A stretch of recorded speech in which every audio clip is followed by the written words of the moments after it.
Ma'am, I have my lights on. Throughout my life, just to be vulnerable, struggle with mental health issues, it would be appropriate to give an update on my tea break. Warning, the stunts in this movie. Hey, shut the f up! Yo, what's good? It's your boy, Druid. It's been a long ass time since I've actually used my proper intro. You know, it feels good to be back. I just felt like it would be appropriate to give a 1 week update on my tea break. I genuinely am dumbfounded I've made it this far. Today, ironically, was such a fucking nightmare in the sense of like it truly tested my tea break ability. I really it worked today. It felt like, you know, only Via Crucis, you know, shout out Scrim. Sorry, I needed the hydration break. Woo! I also had to adjust the saddlebag. Point being, for whatever reason, everybody was crashing out today. Customers, employees, managers, goddamn. After my break, which, you know, it took me 5.5 hours to get, and then I worked like another 5 hours after that hour break, because that's how. Ma'am, I have my lights on. You're cutting through the neighborhood at like way over the speed limit, ho. Sorry. Sometimes it's okay to call a CRV driver a ho, because if they drive like that's how they're about to live. I was on shift and it just started, you know, one by one. Just first thing happened. One of the managers came down with an ear infection. Showed up in sweatpants and a, you know, sweatshirt, looking A-okay. But hey, damn sure did call out. We weren't really knowing what was gonna happen, and somebody was gonna have to come in on their day off pretty miserably. That he did. I was taking orders out the drive-thru, and goddamn lady asked for pico de gallo on her burger. Lady, this is a fucking fast food burger chain. We sell cheer wine, high C, barbecue with Texas Pete, and coleslaw. Our aren't even real. Neither is for the questionably dairy desserts. Always constantly differing in texture, even between the two machines that are right next to each other. But, and it's a big but. Hold on, gotta fix my glasses.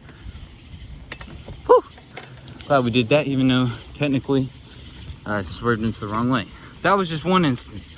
There's another guy who had to wait 20 seconds for his little, you know, in-person order, and he crashed out on two of my coworkers who were, you know, one making a milkshake and the other one prepping. I've always, you know, throughout my life, I've, just to be vulnerable, struggled with mental health issues, and I've touched on it in past videos.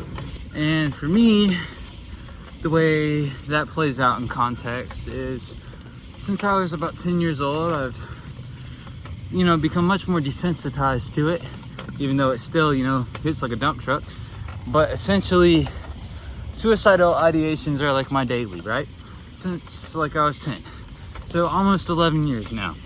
And then when I was 15, not to be, you know, scary and serial killery, but the homicidal ideations kicked in.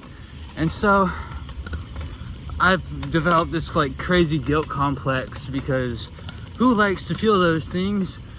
And point being, I got very uncomfortable and found it very hard to focus. From about 4:20, ironically, is when I clocked back in for my break, to, you know, about, I want to say 9 o'clock.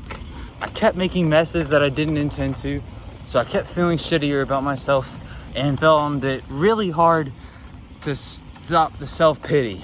I just have to say, y'all, it's so worth it if you're doing anything in life and it feels really difficult, like me today, but pushing through grunt work, being bossed around by people that have worked there less than you have, you know, just any little thing, pet peeves, to be simple.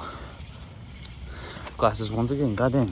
I felt really proud of myself, because not only did I get to the point where I was like, goddamn, if I was back at El Targetto where I used to work, you know, doing anything that I really used to up to about a month ago, or this past week, I would have been getting high as fuck, probably making even worse messes, but not giving a damn and being rather complacent about the quality of my work experience, solely due, goddamn, I almost fell. I want to encourage every single one of y'all, no matter what you're addicted to, whether it be food, TV, all the little mundane things that society approves of, whether it's, you know, codependency. I view that as an addiction because that shit is hard as fuck to get over. At least for, you know, my case, my life experience. I remember especially my senior year, I got put on Lexapro for the first time. It's a very typical, y'all probably very familiar with it. I think the last statistic I heard, it's like 1 in 4 people in some cases are on antidepressants or something like that. I personally had terrible luck on the 5 or 6 that I've tried. I just wanted to take a second and be like, how cool is it out here, bro? This is just such a vibe. I just got to the point today where I decided that, unlike the panic attack I had earlier this week where I got super overstimulated and allowed myself just to live through my freak out, and, you know, broke down on the phone over my mom, whatever. I decided to take to heart what my manager had kind of unfortunately said of, like, don't make yourself expendable. Not everybody is going to understand that people have bad days or really give a damn. And that's unfortunate, but it's life. And in order to deal with life in a way that's sustainable, I myself decided that I was going to tell myself, I'm locked in. I'm doing a good job. I decided I was going to tell myself I'm worth more than that. And, you know, it's just not worth to live in that manner of self-pity. I'm only doing a month, but I've really, let's just get back on the road, stop stalling, dickinator. I decided, like, I'm just gonna get my shit together. And I'm not gonna care that I'm working harder, but still getting in trouble more than the girl that's not doing shit. And doesn't do shit. And is known for not doing shit. And is known for bossing people around. And the same thing with the managers that get on your case for shit the people they're buddies with. Who gives a damn? I mean, in the manager's perspective. But to conclude, I just want to piece all that rambling together and say, hey, you're worth it. If I can do it, the guy that gives into, like, damn near every temptation, and calls it self-care.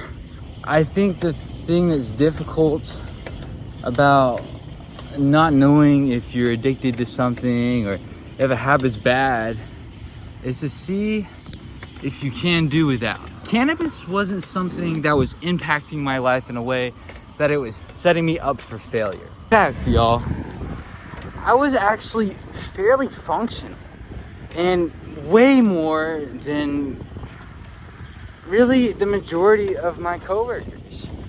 I have no real reason for that. I think that's just my personal biology and chemistry, paired with a drug that alters the state of consciousness in conjunction with the crazy tolerance that I've built by taking dabs from 8 a.m. till 2 a.m.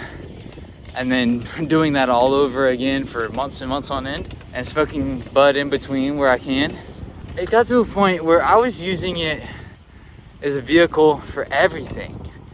Sometimes I really struggled to have an appetite. So what? Let's get the munchies. Other times, I just, you know, my back hurts. Genuinely. I've realized there's benefits to not just using it to be compliant with a life that I hate. And realizing that I don't really hate life. I've just developed a mentality to whenever anything that seems difficult, I either choose something to absolve the discomfort. And it's not necessarily cannabis. When I was younger, I definitely would eat. And as I got into high school, I genuinely, over 9 months, my sophomore year of high school, I watched all 36 seasons that were at the time on Disney Plus of The Simpsons. I was watching 4+ episodes a day, and that was just on the bus and at lunchtime. I've tried to use and abuse most everything known to mankind that you can still be functional on. And what I've found is, at the end of the day, it's not really the substance that you use, but it's the method and mindset that you use it through. And that is really what holds people back. You don't even have to really use drugs. You can just be a lazy bastard and just procrastinate and choose that, okay, we're gonna play video games instead of, maybe cleaning my room, which is the catalyst for triggering my mom into a fight that was very meaningless. Like Bert Kreischer said, it's not the substance that's causing the problem. It's really my behavior and my habit that has put me in this situation, whatever your situation may be. And I just want to support you and tell you, you can do this shit, because if my dumbass can, and granted, I have a great support system, in the sense that I've met someone who's really been a great encouragement and truly believe that, hey, she was able to get through something that was very difficult at a younger stage in life because of her personal circumstances. And now that I'm in a stage of life where I'm willing to give it a shot. But now that I've really reframed it as like, hey, I do get to use again, truly valuing the benefits of sobriety, because there are some. I might feel back pain. I might feel discomfort. I love getting lit to this day. I still intend to. I have chosen, while on my tea break, to try to not replace my cannabis use with something else. In the past, I just did shrooms, or on the very odd occasion when I happen to come across some alcohol, that too. I used to really struggle after I had a particular phase of my life where I found it super difficult to figure out how to go out in public and not be intoxicated and not freaking have panic attacks chronically. And truly, I had gotten so used to cannabis being part of my waking moment and the way that I deal with any discomfort, or just to relax. It was just such a part of my lifestyle that I genuinely was having cold sweats. And that was like really crazy. And to me, I was like, holy fuck, I am somehow the world's first physically addicted person to cannabis, while simultaneously never gonna be able to take a tea break in my life. Never going to experience what people mean by like sober is a new high. I don't agree with that statement, in the sense like I don't really feel high. I had a pretty shitty day in some senses today. But at the same time, being able to push through that shit, it made me feel like, holy cow, I can make it through tomorrow. I also might be able to make it another week. And I think like knowing that I get to use again has been a really big factor in it for me. Not to just be like really out there, but like I did spend a fair bit of 2025 homeless, which I don't recommend. It did not go so well for me. I ended up like living in a tent, which was like the best part of it. And then after that, like I crashed out in a storage unit. So all that to say is I encourage every single one of you to do hard things. And that's not to say that you can't change and use again in a way that's healthy. And when I first started, I was kind of concerned like I wasn't gonna be able to do it. But then I woke up the first day, I reached out for help, and that truly was the first step. If you don't have anyone to reach out for support or help or anything, just hit me in the comments or the DMs on Instagram, or you know, reach out to me on Twitter. At the end of the day, I want y'all to stay safe and take care of yourself and know that you matter, even if it's just to me, because you're worth it. And life can be so much more than what it currently is. It's truly whatever you make of it. And with that, I'm signing off saying, as always, y'all stay safe. Peace, motherfucker.